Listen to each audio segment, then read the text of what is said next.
అసలు వాస్తు ఎందుకు చూయించుకోవాలి, వాస్తు నిజంగా అవసరమా అని చాలామంది అడుగుతూ ఉంటారు. కొద్దిసేపు వాస్తును పక్కకు పెడదాం. మీరు ఇల్లు కట్టుకున్నప్పుడు కంపల్సరిగా ఆ ఇంటికి కాంపౌండ్ ఒకటి పెట్టుకుంటారు. ఇల్లు కట్టుకున్నప్పుడు వాటికి డోర్స్ పెట్టుకుంటారు. తర్వాత బెడ్రూమ్స్ ఉంటాయి, కిచెన్ ఉంటుంది, తర్వాత వాష్రూమ్స్ ఉంటాయి.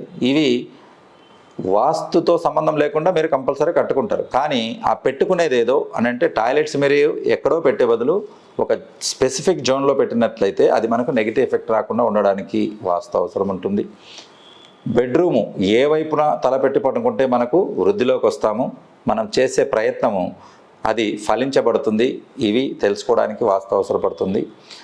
సౌత్ ఈస్ట్లో ఉన్నటువంటి కిచెన్లో వండిన పదార్థాలను మనము తిన్నట్లయితే అవి మనకు ఎక్కువగా ఎనర్జీని ఇస్తాయి, మంచి ఆరోగ్యాన్ని ఇస్తాయి. ఆరోగ్యవంతులే శ్రీమంతులు కాగలుగుతారు, అంటే డబ్బును సంపాదించగలుగుతారు. కాబట్టి ఇక్కడ వాస్తు ఎందుకు అవసరమో అనేది ఒక మాటలో చెప్పాలంటే, మీరు ఏదైనా ఒక ప్రోడక్ట్ కొన్నారనుకోండి, వాటికి ఒక బుక్ ఇస్తారు, యూజర్ మాన్యువల్ అంటారు దాన్ని. యాక్చువల్గా జనాలు దాన్ని తీసుకొచ్చి పక్కకు పడేస్తారు, అంటే ప్రజలకు దాని విలువ తెలియదు. ఎందుకు? అది ఫ్రీగా వస్తుంది కాబట్టి మెషిన్తో. కానీ దాన్ని కానీ ఒక 200-300 ఛార్జ్ చేసి ఇస్తే జాగ్రత్తగా ఎత్తిపెట్టుకుంటారు. అయితే ఈ ఫ్రీ మాన్యువల్ వచ్చేది ఎంత ఇంపార్టెంట్ అంటే, ఆ మెషిన్ ఎలా వాడుకోవాలి అని అందులో రాసి ఉంటుంది, ఎలా వాడకూడదో కూడా అందులో రాసి ఉంటుంది, దాని మెయింటెనెన్స్ ప్రాబ్లం వస్తే సొల్యూషన్ ఏంటో దాంట్లో రాసి ఉంటుంది. అలాగే ఈ మెషిన్కి కరెంటు సప్లై ఎన్ని వోల్ట్స్ ఇవ్వాలో అందులో రాసి ఉంటుంది. దాన్ని మనము ఎలా జాగ్రత్తగా వాడుకోకపోతే కరెంటు మనకు షాక్ కొట్టి ప్రాణాపాయం వస్తుందో కూడా అందులో మనకు రాసి ఉంటుంది. ఈ మెషిన్ దీర్ఘకాలంగా పనిచేయాలి అని అంటే ఎక్కువ రోజులు మన్నిక జరగాలి అనేది ఎక్కడ కూడా అందులో రాసి ఉంటుంది. ఒకవేళ మాన్యువల్ని తెలియకుండా యూజ్ చేస్తే ఏమవుతుంది, అది పర్పస్ పూర్తవ్వదు. ఫస్ట్ ఒక డిష్ వాషర్గా ఉన్నారు, అందులో వాషింగ్ సరిగా జరగదు. రెండవది రిపేర్లు రావడం మొదలు పెడతాయి. ఎందుకు? మీకు దాని యొక్క పద్ధతి తెలియట్లేదు కాబట్టి మీరు డోర్ సరిగా క్లోజ్ చేయకపోవడము, లేకపోతే పాత్రలు తిరిగి పెట్టడము. పర్పస్ అనేది పూర్తిగా కాదు. డిష్ వాషర్ పర్పస్ ఏంటి? మనము ప్లేట్స్, తిన్నటువంటి వంట పాత్రలు క్లీన్ చేయాలి. క్లీన్ కాకపోతే పర్పస్ పూర్తి కానట్టే లెక్క. అలాగే ఒక స్టేజ్లో దాన్ని విసుగొచ్చి దాన్ని పక్కకు పెట్టేస్తారు, ఇది మనకు సెట్ అవ్వదు అనేది. సేమ్ ఇంటితో కూడా ఇలాగే జరుగుతుంది. కాబట్టి ఒక మాన్యువల్ ఒక మెషిన్కి కానీ ఎలా అది దిశానిర్దేశం చేస్తుందో, ఎలా వాడాలో చెప్తుంది, ఎలా వాడకూడదో చెప్తుంది, ఎలా దాన్ని యూజ్ చేస్తే దీర్ఘకాలికంగా ఎటువంటి రిపేర్ లేకుండా మనుషులకు షాక్ కొట్టే ప్రమాదం లేకుండా ఉంటుందో చెబుతుంది కదా. ఆ యూజర్ మాన్యువలే ఇంటికి వాస్తు. కాబట్టి వాస్తు అనే యూజర్ మాన్యువల్ని మీరు బాగా ఫాలో అయితే, వాటిని మీరు పద్ధతిగా అనుసరిస్తే ఈ ప్రమాదాలంటూ ఉండవు. ప్రమాదాలనంటే అనుకోకుండా జరిగేవి. ఇప్పుడు రీసెంట్గా మొన్న ఒక హౌస్ విజిట్ తీసుకున్నాం. అంతవరకు బాగానే ఉన్నవాళ్ళు చాలామంది అడుగుతారు, వాస్తు అట్లా ఎలా ఉంది, ఎలా పనిచేస్తుంది అని. అంటే ఇది ఒక్క ఎగ్జాంపుల్ చూడండి. అంతవరకు బాగానే ఉన్నవాళ్ళు అప్పటికే కొత్త ఇంటికి షిఫ్ట్ అయ్యాక అక్కడ వరుసగా ఇంట్లో తల్లికి, తండ్రికి, కొడుకులకి అందరికీ కూడా వరుసగా ఆరోగ్య సమస్యలు రావడం మొదలయ్యాయి. ఎవరికో ఒకరికి రావడంతో అర్థం చేసుకోవచ్చు, లేదా ఇద్దరికంటే ఏదైనా అర్థం చేసుకోవచ్చు. కానీ ఇంటిల్లిపాది అందరికీ వస్తున్నాయంటే దాని అర్థం ఏంటి? కంపల్సరీగా అక్కడ దోషపూరితమైంది, నెగిటివిటీ ఎక్కువగా ఉంది అని అర్థం. మరి నెగిటివిటీకి సైంటిఫిక్ ప్రూఫ్ ఉందా అంటే 100% ప్రూఫ్ ఉంది, సైంటిఫిక్ ప్రూఫ్ ఉంది. కాబట్టి మీరు ఏం చేస్తారని అంటే, వాస్తు అనే యూజర్ మాన్యువల్ను కంపల్సరీగా మీరు అప్లై చేసుకోండి.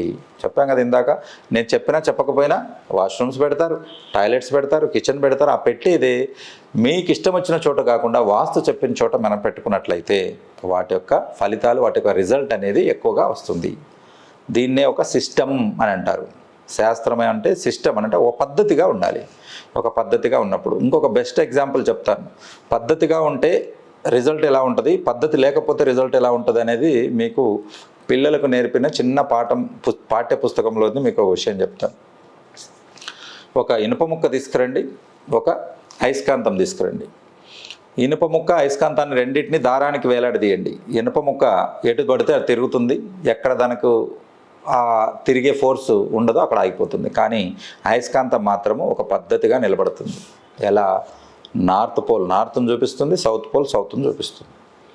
కాబట్టి ఆ రకంగా ప్రాపర్గా నార్త్ సౌత్ను చూపించగలిగేది మ్యాగ్నెట్. ఏం తేడా ఉంది?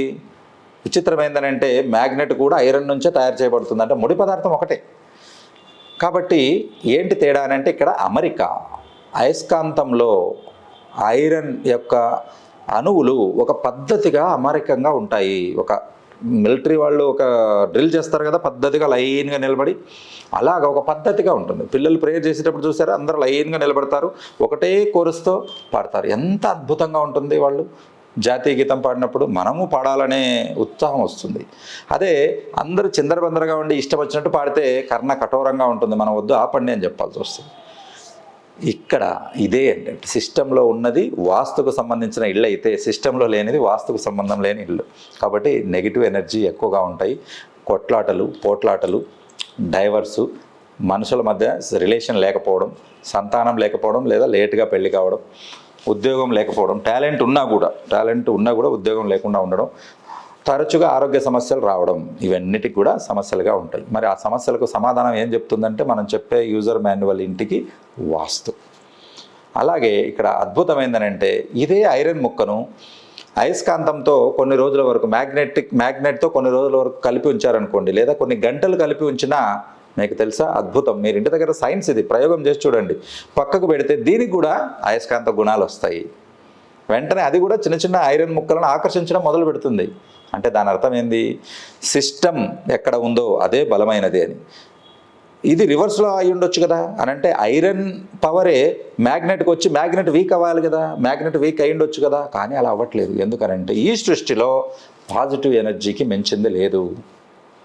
కాబట్టి మ్యాగ్నెటే తన గుణాన్ని ఇక్కడ ట్రాన్స్ఫర్ చేస్తుంది ఇనుప ముక్కకి, అంతేగాని ఇనుప ముక్క గుణం మ్యాగ్నెట్కి రావట్లేదు. ఇది బాగా గమనించాలి మీరు. కాబట్టి నాస్తికవాదము అనేది ఇక్కడ పనికిరాదు. కంపల్సరిగా ప్రతి దానికి కూడా ఒక సైంటిఫిక్ క్లాజ్, ఒక సైంటిఫిక్ కాజ్ అనేది ఉంటుంది. దాన్ని మీరు ఇంట్లో ఎక్స్పెరిమెంట్ చేసి కూడా చూసుకోవచ్చు. ఒక పాజిటివ్ ఎనర్జీ నిండిన ఇంటిలో మనం ఉన్నప్పుడైతే వాళ్ళందరూ ఆశాభావంగా ఉంటారు. కాబట్టి అదే నెగిటివిటీ ఉన్న ఇంటిలో నిరాశ వ్యక్తతంగా ఏముంది లైఫ్ ఇంతే కదా, ఎంత సంపాదించినా ఇంకా రాలేదనో, లేకపోతే రిలేషన్ సరిగా లేదనో, ఇద్దరు పిల్లలున్నా ఇంకా వాళ్ళు హ్యాపీగా లేదనో, పిల్లలు లేని వాళ్ళని చూసినా సంతోషపడాలి, అది కూడా ఉండదు. కాబట్టి ఏమున్నా లేని దాన్ని చూస్తారు. వీళ్ళంతా హాఫ్ గ్లాస్ బ్యాచ్ అన్నట్టు. హాఫ్ గ్లాస్ బ్యాచ్ అంటే ఏంటి, ఒక నిండు గ్లాసు నీళ్ళు ఒకరికి ఇచ్చి ఒకరికి సగం గ్లాస్ ఇచ్చామనుకోండి, నిండు గ్లాస్ ఉన్నది పాజిటివిటీ, హాఫ్ గ్లాస్ ఉన్నదాన్ని పాజిటివ్ వ్యక్తి ఎలా తీసుకుంటాడో నెగిటివ్ వ్యక్తి ఎలా తీసుకుంటాడనే చూద్దాం. పాజిటివ్ వ్యక్తి అరే సగం గ్లాసులో నీళ్ళు ఉన్నాయి అని తాగేస్తాడు. నెగిటివ్ ఉన్నవాడు ఏంటి సగమే ఉన్నాయి సగం లేవు అంటే ఖాళీని చూస్తాడు నిరాశవాది. అదే పాజిటివిటీ నిండినటువంటి ఆశావాది నీళ్ళని చూస్తాడు.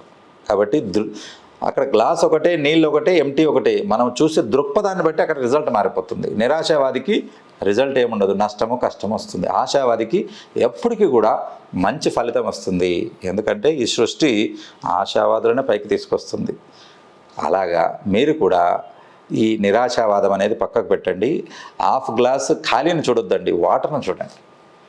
కాబట్టి ఇలాంటి వాళ్ళతో మనం ఉండడం మొదలు పెట్టాలి. కాబట్టి మంచి వాళ్ళతో ఉన్నట్లయితే ఎలాగైతే ఇనుప ముక్కకు ఐరన్ మ్యాగ్నెటిక్ పవర్స్ వచ్చాయో మీకు కూడా మంచి వ్యక్తులతో తిరగడంతో మీరు వస్తుంది. డబ్బు మీకు దగ్గరికి ఎప్పుడు వస్తుంది అంటే డబ్బున్న వ్యక్తులతో తిరగాలి. డబ్బు లేని వాళ్ళతో తిరిగితే మీరు అలాగే తయారవుతారు. కాబట్టి మనకంటే ఉన్నత స్థితిగా ఉన్నటువంటి వాళ్ళను పరిచయం చేసుకోండి, వాళ్ళతో ఫ్రెండ్షిప్ పెంచుకోండి, వాళ్ళతో ఎక్కువ తిరగడానికి, వాళ్ళని ఎక్కువగా వాళ్ళ దగ్గరికి మీరు విజిట్ అవ్వడానికి, వాళ్ళను ఇంటికి ఆహ్వానించడానికి ప్రయత్నం చేయండి. అప్పుడు మీరు ఉన్నత స్థితికి వెతుకుతారు. అలాగే ప్రతి ఇంటికి కూడా వాస్తు అవసరం అనేది మీరు తెలుసుకున్నారని నేను అనుకుంటున్నాను. ఈ వీడియో మీకు నచ్చినట్లయితే లైక్ చేయండి, షేర్ చేయండి, సబ్స్క్రైబ్ చేయండి ఛానల్.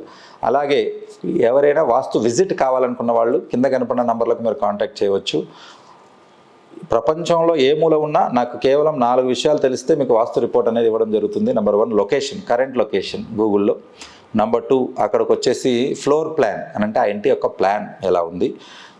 అలాగే నెక్స్ట్ వచ్చేసి ఇంటి యొక్క వీడియో అని అంటే ఆ ఇంటిని ఎక్స్ప్లెయిన్ చేస్తూ తూర్పుకి ఏముంది పడమరకి ఏముంది అనేది ఎక్స్ప్లెయిన్ చేస్తూ వీడియో. అలాగే 4th వన్ వచ్చేసి ఆ ఇంట్లో ఉన్నటువంటి ఓనర్ యొక్క డేట్ ఆఫ్ బర్త్ లాంటివి, వాళ్ళ వివరాలు అన్నట్టు ఎంతమంది ఉంటున్నారు అనేది. సో ఈ వివరాలు మీరు పంపించినట్లయితే మీరు ఈ ప్రపంచంలో ఏ మూల ఉన్నా మీరు వాస్తు చూపించుకోవచ్చు. శివోం.